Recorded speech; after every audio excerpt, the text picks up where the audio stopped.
మైకుల ముంగట నాయకులు మన దేశం అన్నిట్లా రువ్వడి మీద ముంగటికి ఉరుకుతుంది అని పెద్ద పెద్ద ముచ్చట్లు చెప్తుంటారు గాని ఇప్పటికీ దేశంలో సరైన రోడ్లు దాఖానా సౌలతి లేని ఊర్లు ఎన్నో ఉన్నాయి. ఏదైనా ఆపతి సాపతి అయితే సమయానికి దాఖానకు పోలేక జీవిడిచినోళ్ళు కూడా ఎంతో మంది ఉన్నారు.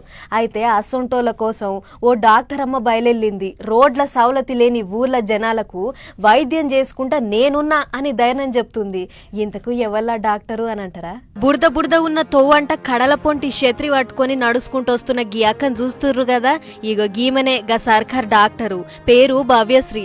సర్కార్ కొలు వస్తే చాలు డ్యూటీ చేస్తేంది చెయ్యకుంటేంది అని అనుకునే గీ రోజుల్లో కూడా గీ మేడం తాను ఎంచుకున్న డ్యూటీకి 100కి 100 పాళ్ళు న్యాయం చేస్తుందట. ములుగు జిల్లా వెంకటాపురం మండలం లక్ష్మీపురం అనే ఊరు తొవ్వ సాఫ్ లేని గిరిజన తండాల పొంటి నడుచుకుంటూనే పోయి అక్కడోళ్లకు వైద్యం చేస్తుందట. గుడిసె పక్క పొంటున్న షెట్టు కిందనే హెల్త్ క్యాంప్ అడ్డేసింది. నవ్వారు మంచమే మేడంకు టేబుల్ అయింది. ఊరోళ్లకు జరాలు ఇంకా వానాకాలంలో వచ్చే తతిమ జబ్బుల గురించి ఎరక చేస్తుందట. గర్భిణీలకు బీపీ ఎంతుంది, సమయానికి ఏ మందులు వేసుకోవాలి, ఏం తినాలి అని గిట్లా అన్ని తీర్లా అరుసుకొని అక్కరుంటే సూది మందులు కూడా ఇస్తుందట.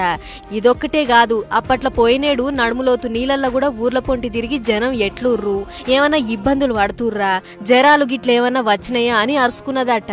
ఇంకో అసలు ముచ్చటేందంటే గీ మేడం గిరిజన తండాల రోడ్ల సౌలత్ లేని ఊరోళ్లకు సేవ చేసుడు నాకు చాలా సంబరంగా ఉంది. వాళ్ళ కోసం గిట్ల ఎంత దూరమైనా అడవుల పొంటి నడిచే పోతా అన్నట్లు చెప్తుందట. నేను డ్యూటీ చేసే ఏరియాలుండే ప్రజల ఆరోగ్యమే నాకు ముఖ్యం అన్నట్లు మేడం మస్తు పని చేస్తున్నదట. చూడుర్రి, ఒక సర్కారు డాక్టర్ అమ్మ తొవ్వలు బాలేకున్నా కూడా గింతగానం జనం కోసం తనలాడుతున్నదంటే జనాలకు ఇంతకు మించిన అదృష్టం ఏముంటది అని అనుకుంటుర్రు గీ ముచ్చటిన్నోళ్ళు.